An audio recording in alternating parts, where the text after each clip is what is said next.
दीक्षा का अर्थ होता है जो गुरु हमें ज्ञान देते हैं, उस ज्ञान के माध्यम से हमारा एक दूसरा जन्म होता है। एक शरीर का जन्म है जो माता पिता ने दिया है, और ज्ञान के द्वारा गुरु जो हमें एक आध्यात्मिक जन्म प्रदान करते हैं, आध्यात्मिक जीवन प्रदान करते हैं। और उसमें कुछ बाह्य सूत्र भी हमें देते हैं, जैसे माला दे देते हैं, तिलक दे देते हैं, या सुबह शाम का कुछ ध्यान चिंतन का विधान दे देते हैं। पर असली बात यह है कि 24 घंटे प्रेम में जीना, सत्य में जीना, भक्ति में जीना। आप काम करते रहें तन से, और मन में राम का सुमिरन चलता रहे, अर्थात मन पवित्र चिंतन में रहे, कोई गलत चिंतन ना आवे। ये दीक्षा का अर्थ है कि गुरु ने गले में माला तो दे दिया, लेकिन वो माला आपके समस्त बुरे कर्मों पर ताला लगा दे। ऐसा नहीं कि माला ले लिए और नशा न छूटे, माला ले लिए और झूठ न छूटे, माला ले लिए क्रोध न छूटे, माला पहन लिए अहंकार न छूटे। तो फिर दीक्षा का अर्थ नहीं हुआ। बहुत लोग दीक्षा का अर्थ इतना ही लेते हैं कि हाथ में राम राम राम राम माला कर रहे हैं, माथे पर तिलक लगा लिए, सोचते हैं नाम दीक्षा हो गई, अब नाम जप कर रहे हैं, गुरु का सुमिरन कर रहे हैं, अब तो गुरु बेड़ा पार लगाएंगे, हम तो जैसे वैसे जिएंगे। तो ऐसा नहीं है। गुरु दीक्षा इसलिए जरूरी है कि हम मोक्ष के मार्ग पर, धर्म के मार्ग पर, पुरुषार्थ परमार्थ के मार्ग पर चलना चाहते हैं, या हमें चलना है, तो ऐसे गुरु संत की आवश्यकता है जो उस मार्ग से परिचित हैं, जो उस पर चल चुके हैं, जो आगे निकल चुके हैं। तो उनके सहयोग के बिना, उनके आदेश अर्थात उनके बताए मार्ग के बिना हम चल नहीं सकते, उनके बताए हुए सूत्र के बिना हम चल नहीं सकते, क्योंकि हम तो संसार के मार्ग से परिचित हैं, धर्म के मार्ग से नहीं है। अनादिकाल से मन संसार से परिचित है, माया से परिचित है, इंद्रियों से परिचित है, झूठ छल कपट से परिचित है। सत्य से परिचय तो गुरु कराते हैं, परमात्मा से परिचय तो गुरु कराते हैं। इसलिए गुरु की आवश्यकता है। और फिर गुरु से हम दीक्षा लेते हैं, जो कुछ विधान है, जो कुछ बाहरी है, कुछ भीतरी है। बाहरी है कि हम गुरु के प्रति समर्पित भाव, श्रद्धा भाव से वहाँ जाते हैं। गुरु हमें कुछ बाहरी चिन्ह भी प्रदान करते हैं। अब जैसे कोई पुलिस में गया तो ट्रेनिंग कर लिया बढ़िया, तब उसे पूरा प्रमाणित कर दिया जाता है, हाँ ये पुलिस हो गया। ऐसा नहीं कि जिस दिन गया उस दिन वर्दी दे दिया। जब वो पास किया, ज्वाइन किया, धीरे धीरे उसकी ट्रेनिंग आरंभ हुई तो वर्दी भी मिल जाती, उसको पूरा अधिकार भी मिल जाता है, जिम्मेदारी भी मिल जाती है। इसी तरह से जब हम गुरु से जुड़ते हैं और कुछ बाहरी सूत्र, कुछ भीतरी सूत्र गुरु हमें प्रदान करते हैं। बाहरी सूत्र का मतलब कुछ नियम भी है कि जैसे सुबह शाम हमें कैसे ध्यान करना है, कैसे चिंतन करना है, किस तरह से हमें 24 घंटे सजग होकर जीना है, होश में जीना है। तो इस तरह से गुरु हमें रास्ता बताते हैं। और फिर सेवा करते हुए, सोते जागते, उठते बैठते मन को निर्मल भी रखना है। उठत बैठत कभो न छूटी ऐसी तारी लागी। साहब कहते हैं कि सोते जागते ऐसा ध्यान करो कि सो रहे हो तब भी, जाग रहे हो तब भी, काम कर रहे हो तब भी आपकी चेतना जगी रहे, अर्थात आपके भीतर क्रोध ना रहे। बेहोशी में क्रोध आता है, मूर्छा में क्रोध आता है, अहंकार आता है, बुरे विचार आते हैं, झूठ छल आते हैं। और हम होश में हैं तो क्रोध नहीं आ सकता, छल नहीं आ सकता, झूठ नहीं आ सकता, प्रपंच नहीं आ सकता, किसी भी प्रकार के गलत दोष नहीं आ सकते। तो गुरु अंतर से अर्थात भीतर से भी हमें होश की बात बताते हैं, और बाहर से ध्यान चिंतन की बात बताते हैं कि सुबह ब्रह्म मुहूर्त में जगो, सूर्योदय से पहले। और मन को स्थिर करने के लिए माला है कि माला अगर आप फेर रहे हैं तो राम राम या जो भी गुरु हमें मंत्र देते हैं उसका जाप करते हुए आप मन को स्थिर करें। मन स्थिर करने के साधन हैं और कुछ नहीं। इसी तरह से कोई व्यक्ति दीप प्रज्वलित करके वहाँ बैठ करके कुछ देर ध्यान करता है। मैंने कहा भी है कि दिया ज्ञान का प्रतीक है, प्रकाश ज्ञान का प्रतीक है, इसलिए दीप जलाए जाते हैं ताकि उन प्रतीकों के द्वारा हम भी अपने भीतर भक्ति का दीप जला सके, ज्ञान का दीप जला सके। तो इस तरह से गुरु दीक्षा जरूरी है, क्योंकि उसके बिना हम आगे नहीं बढ़ सकते। इसलिए संत जन कहते हैं ना, जब तक जीवन में गुरु नहीं जीवन शुरू नहीं। तो गुरु हमारे मार्गदर्शक हैं, गुरु हमें कल्याण का पथ बताते हैं, इसलिए दीक्षा जरूरी है। कुछ लोग कहते हैं अपने से कर लेंगे। एक सज्जन ने कहा कि कबीर और बुद्ध अपने से पा लिए, गुरु की आवश्यकता नहीं पड़ी, तो क्या मैं नहीं पा सकता? तो अब स्वाभाविक सी बात है, अगर पा ही सकते तो ये प्रश्न क्यों करते? पा ही लेते। जब पा नहीं सकते कि पा सकते हैं, अभी इसी में कन्फ्यूजन है और यही पूछने की आवश्यकता पड़ गई, यही जानने की आवश्यकता पड़ गई, इसी कन्फ्यूजन को मिटाने की जरूरत पड़ गई, तो मुक्ति के मार्ग पर कैसे जाएंगे? इसलिए गुरु की आवश्यकता पड़ती है कि वो हमें सुगमता से मार्ग दिखा देते हैं। उसके बाद हमारे ललित जैन जी का एक सवाल था, स्वामी जी, प्राण प्रतिष्ठा करने से क्या ईश्वर पूजनीय हो जाते हैं? वह क्या मंत्र है जो ऐसी शक्ति एक पाषाण को ईश्वर बना देता है? प्राण प्रतिष्ठा अर्थात प्राण का संचार करना, और पत्थर में प्राण का संचार करने की कला हमारे भारत में पुरोहितों के पास है। वे पत्थरों में प्राण तो भर देते हैं, लेकिन बॉर्डर पर मर रहे जवानों के भीतर प्राण नहीं भर पाते, या कोई आकस्मिक गुजर गए तो उसके भीतर प्राण प्रतिष्ठा नहीं कर पाते।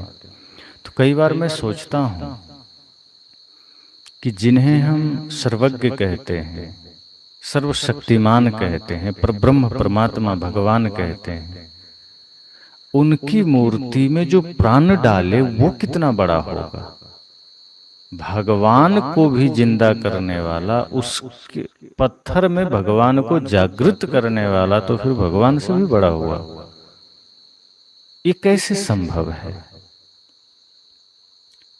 अगर हमारे भीतर ज्ञान का नेत्र खुला हो तो पत्थरों में हमें प्राण नहीं डालना पड़ेगा, क्योंकि भारतवर्ष में पत्थरों में तो प्राण डाल रहे हैं लोग, पत्थरों में प्राण डाले जा रहे हैं, लेकिन जो सच में प्राणवान है उसके प्राण हरे जा रहे हैं।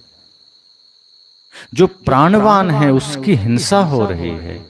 सांप, बिच्छू, मछली, मुर्गा, बकरी, ऊंट, गाय, भैंस, सब का वध हो रहा है, इंसान का वध हो रहा है, छोटे छोटे बच्चे बच्चियों के साथ गलत हो रहा है। तो ऐसी विद्याएं तो लोग रखते हैं या रखने का दंभ करते हैं कि हमारे पास ऐसा मंत्र है कि हम मूर्ति में, पत्थर में प्राण प्रतिष्ठा कर देंगे, प्राण जागृत कर देंगे, प्राण संचार कर देंगे। लेकिन जो सच में प्राणवान है, जो सच में परमात्मा स्वरूप है, जिनमें परमात्मा का निवास है, उनके प्राणों की रक्षा नहीं कर पाते, उनके जीवन में मर्यादा की रक्षा नहीं कर पाते। तो ऐसा सोच सोचकर कई बार लगता है कि ये कैसा देश है जहाँ पत्थरों में, नदियों में, पहाड़ों में तो प्राण जागृत किया जा रहा है, लेकिन जो जागृत प्राण है उसकी सुरक्षा तक नहीं हो रही, उसे बचाया तक नहीं जा रहा, बल्कि उसके प्राण हरे जा रहे हैं। दुर्गा पूजा के अवसर पर आप देखेंगे कि जहां जहां दुर्गा मंदिर है वहां पंडित बकरे का गर्दन काट कर हाथ में ले जाता है, देह छोड़ देता है यजमान के लिए, और सिर उसका पंडित जी ले जाते हैं। पर मंदिर में प्राण प्रतिष्ठा करेंगे, पर एक मूक प्राणी का प्राण वो हर लेते हैं। तो प्राण प्रतिष्ठा की कोई बात नहीं।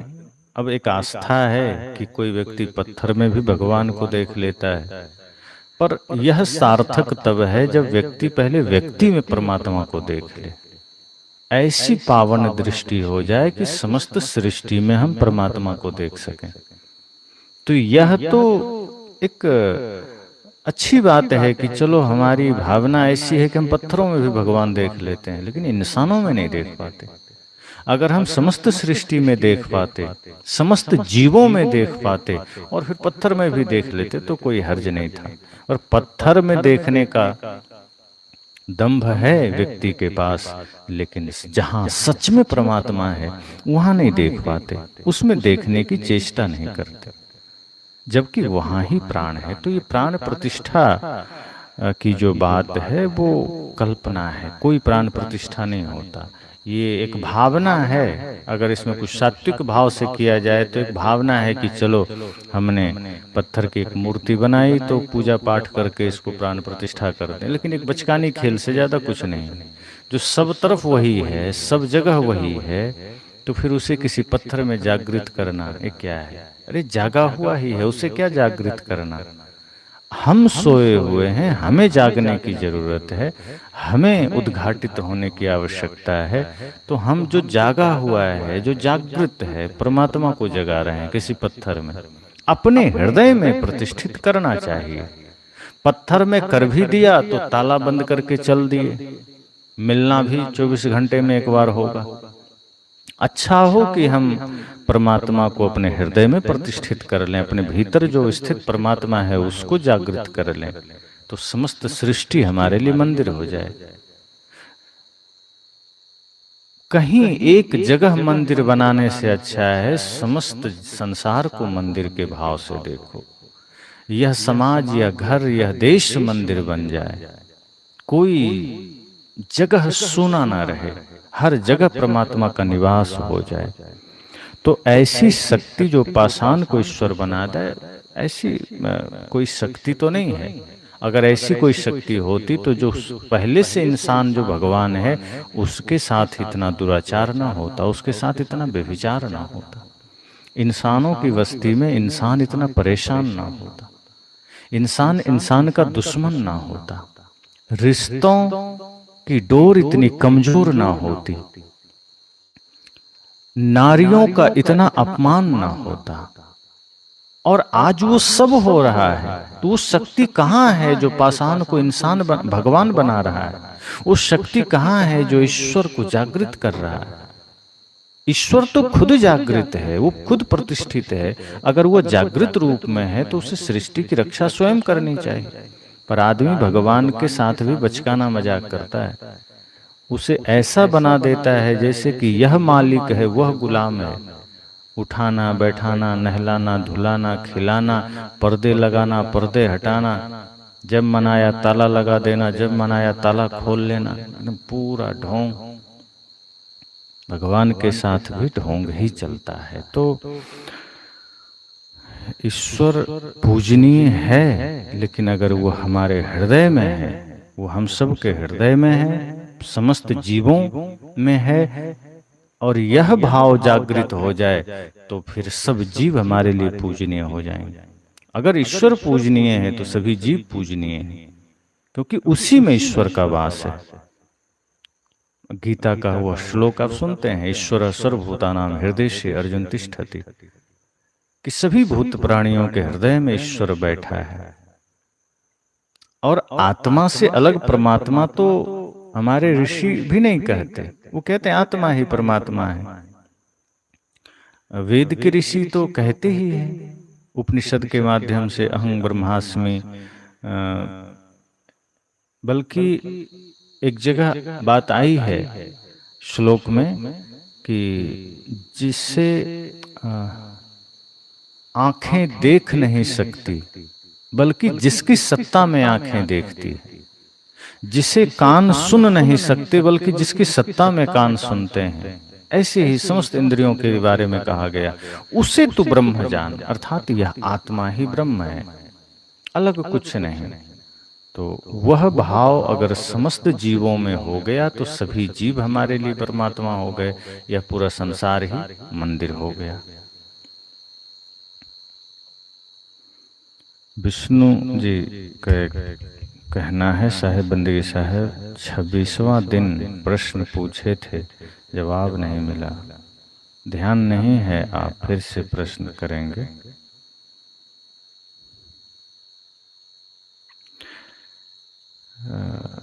कैलाश चंद्र डालमिया उर्फ अग्रवाल, क्या मैं शिव जी का नाम का उच्चारण या ओम का उच्चारण हृदय में करते हुए पावन परमात्मा आत्मा राम का ध्यान कर सकता हूँ?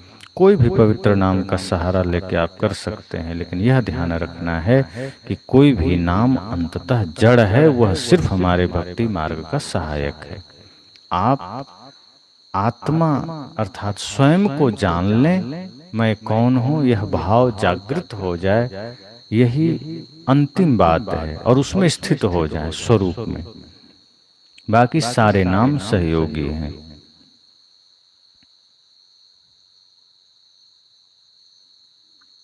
बाकी सभी लोगों ने बंदगी भेजा है।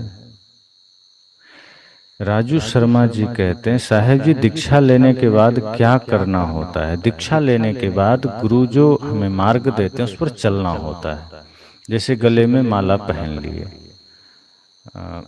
कोई नाम गुरु ने दे दिया कि चलो इस गुरु मंत्र के जाप, गुरु मंत्र का जाप समय समय से करना है, तो वह जाप का भी ध्येय यह होता है कि जैसे हमारा मन संसार में है या तमाम प्रकार के विचार मन में चल रहे हैं, अगर उनसे मुक्ति चाहते हैं तो गुरु के द्वारा दिया हुआ कोई गुरु मंत्र, कोई नाम, आप पूरी तल्लीनता, पूरी गंभीरता, पूरी गहराई से उसका चिंतन करें, जाप करें, बार बार जाप करें। उस समय मन कहीं और ना हो, पूरी चेतना के साथ नाम में आपका चित्त समा जाए।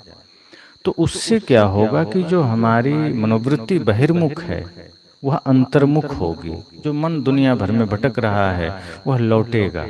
तो गुरु मंत्र सहयोगी है और वह हमारे मन की शांति में सहयोग करता है। तो गुरु दीक्षा के बाद हम वह करें और साथ साथ अपने 24 घंटे हम व्यवस्थित करें। सोना, जागना, खाना पीना, बोलना, बैठना, हमारा जीवन बिल्कुल पवित्र हो जाए, व्यवस्थित हो जाए। अब व्यवस्था हमारे न मन में हो, न जीवन में हो, कहीं भी ना हो। वाणी संयमित हो जाए, निर्मल हो जाए, व्यर्थ बोलना ना हो, जरूरत का बोलना हो। तो जो गुरु ने मार्ग दिया है उस पर चलना होता है दीक्षा के बाद।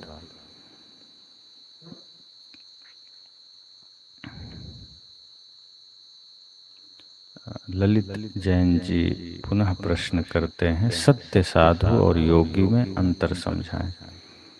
बहुत ज्यादा अंतर नहीं है, शब्दों का थोड़ा सा फेर है। साधु कहते हैं जिन्होंने जीवन को साधा है, योगी कहते हैं जो योग के द्वारा अपने मन वाणी इंद्रियों को वश में करते हैं, योग करते हैं। तो जो योग का सहारा ले रहे हैं, जो योग करते हैं, वे योगी हैं। जिन्होंने अपने मन वाणी इंद्रियों को साधा है ध्यान से, जो साधक हैं, जो निरंतर साधना मार्ग में चल रहे हैं, वो साधु हैं। फर्क ज्यादा नहीं है। हालांकि आज के समय में सामान्य लोग भी जो योग करते हैं तो उन्हें योगी कह दिया जाता है, पर योगी का भी जो मूल अर्थ है वो वही है कि जो अपने जीवन में जिन्होंने भोग का त्याग करके योग को धारण कर लिया है, जिन्होंने संसार का त्याग करके सन्यास को धारण किया है, काम छोड़कर राम को धारण किया है, तो जो साधना मार्ग में चल रहे हैं, जिन्होंने मन को साधा है, साधु हैं। जो योग के द्वारा इस मार्ग को अपनाए हैं वो योगी हैं।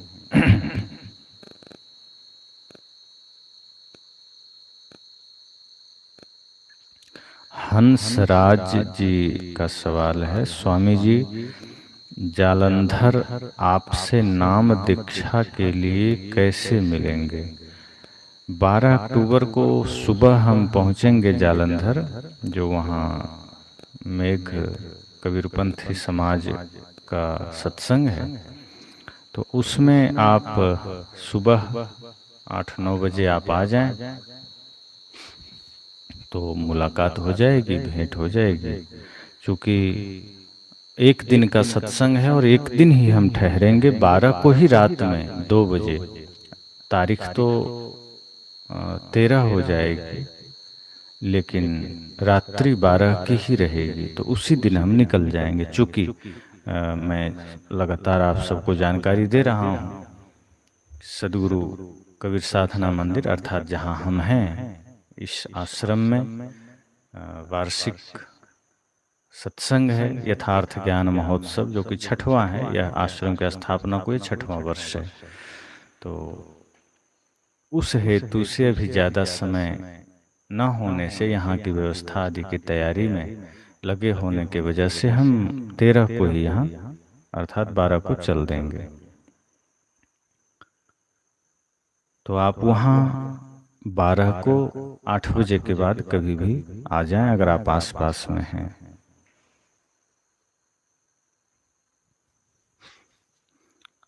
रेखलाल साहू जी कहते हैं, साहेब जी पितृपक्ष में अपने पितरों की आत्मा को शांति कैसे दें? जरूरत ही नहीं है। आपके पितर की आत्मा को शांति उनके कर्म से मिलेगा, आपके देने से नहीं मिलेगा। आप अब जो कुछ भी कर सकते हैं अपने लिए करिए, या जो अभी हैं मौजूद उनके लिए करिए। जो चले गए उनके लिए कुछ भी करने का कोई उपाय नहीं है, भ्रम के सिवा कुछ नहीं है। जो पितर चले गए अब आप चाहकर भी उनके लिए कुछ नहीं कर सकते, और उनकी आत्मा की शांति अशांति का जिम्मेदार वे खुद हैं। जैसे अभी आपके मन की शांति अशांति के लिए आप प्रयास करेंगे तो आप शांति अशांत होंगे, इसी तरह से वे जो कुछ भी कर गए जीवन में उसी से उनको शांति या अशांति मिली होगी। अब चाहकर भी कुछ नहीं हो सकता, कोई उपाय नहीं है। जो आत्मा अन्य शरीर में चली गई, अब उसकी शांति का आप यहाँ बैठकर क्या उपाय करेंगे? आप यहाँ हैं, हम यहाँ हैं, पूर्व जन्म में ना जाने हम कहाँ थे। अगर हम मनुष्य जीवन में रहे होंगे तो हमारे लिए वहाँ लोग हमारे लिए वो उपाय कर रहे होंगे, उनके लिए तो हम सब भी गुजर गए। तो जो पूर्व जन्म में हमारे परिवार रहे होंगे वे हमारे लिए भी कुछ न कुछ उपाय कर रहे होंगे। अब आप सोचो कि ऐसा आगे भी किसी के लिए हो रहा है, पीछे भी किसी के लिए हो रहा है। ये तो तमाशा है। किसी के चले जाने के बाद उसके लिए कोई शांति का कोई औचित्य नहीं, उसे पता भी नहीं रहता कि हमारे कौन। अब आप और या हम सबको किसी को याद नहीं है कि पीछे हमारा परिवार कौन था, कौन मित्र था, कौन पिता, कौन भाई, कौन बंधु, कौन माँ। पीछे भी एक परिवार रहा होगा, उससे पीछे भी रहा होगा, उससे पीछे भी रहा होगा, आगे भी रहेगा। तो इस जन्म में जो मिलते हैं, अगर हम सच में आध्यात्मिक हो गए, भक्ति जीवन में धारण कर लिए, तो उस नाते से जो अपना परिवार बना वही समझो शाश्वत है, अर्थात प्रेम का नाता, भक्ति का नाता।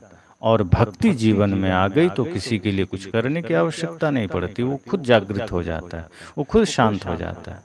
जो व्यक्ति धर्म के मार्ग पर चलता है वो खुद शांति को प्राप्त हो जाता है।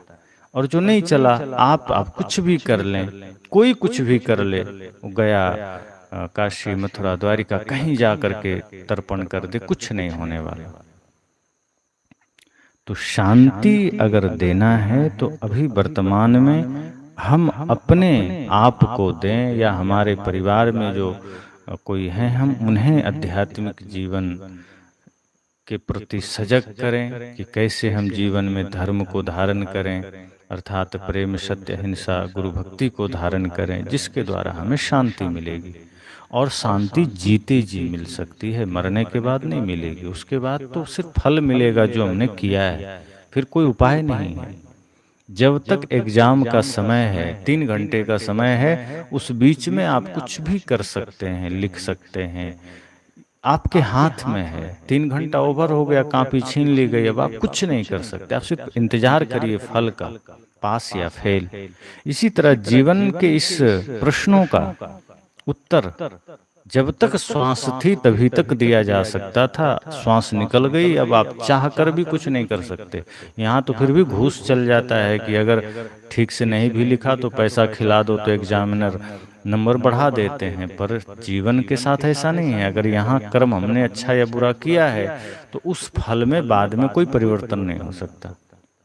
जो हम करके चले गए उसी के अनुरूप हमें फल मिलेगा, तो उसमें कुछ नहीं कर सकते। शांति जीवन रहते ही संभव है। अगर जीवन में हमने अशांति कमाई है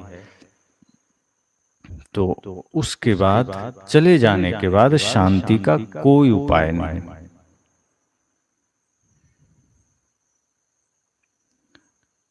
गुरु जी, तनाव का मूल कारण क्या है? संसार से अपने को जितना अधिक जोड़ेंगे तनाव बढ़ेगा, जितना संसार से निष्काम होंगे तनाव खत्म हो जाएगा। तनाव क्षणिक चीजों को लेकर होता है, नश्वरता को लेकर है।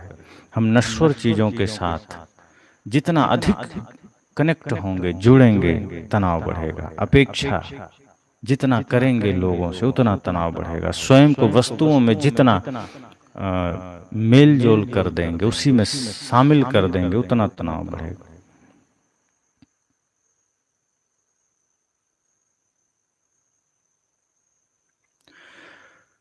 उषा बेनीवाल जी कहते हैं, गुरुजी, हम अपने को बचाने के लिए कोई जीव हत्या कर देते हैं, कितना उचित है? बहुत गलत है।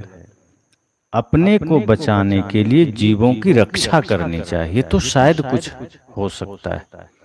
अगर अपने को बचाने के लिए जीव हत्या करते हैं तब तो ये एकदम जघन्य पाप हो गया, महापाप। एक तो हम स्वयं को सुखी करना चाहते हैं और दूसरे को भयंकर दुख में डाल दिए, पीड़ा में डाल दिए। अपने जीवन में सुख प्राप्ति का मार्ग है कि निस्वार्थ भाव से संसार में सुख बांटो। दीन दुखी लाचार की सेवा करना, उनके प्राण नहीं हरना है। हम प्राण हर लेते हैं तो सोचते हैं देवी माता प्रसन्न हो जाएंगी, कुल देवता कुल देवी प्रसन्न होकर के हमें आशीर्वाद देंगे। ये नरक जाने की तैयारी, बल्कि यही जीवन में नरक भोगने का उपाय है। तो जीव हत्या तो महापाप है। जीव मति मारो बापुरा, सबका एक एक प्राण हत्या कबो न छूटे हैं, जो कोटिन सुनो पुराण। करोड़ों प्राण सुन लो, कथा सुन लो, हत्या नहीं छूटेगी। इसलिए जीव हत्या महापाप है, और किसी भी देवी देवता के नाम पर बलि तो और भयंकर पाप है।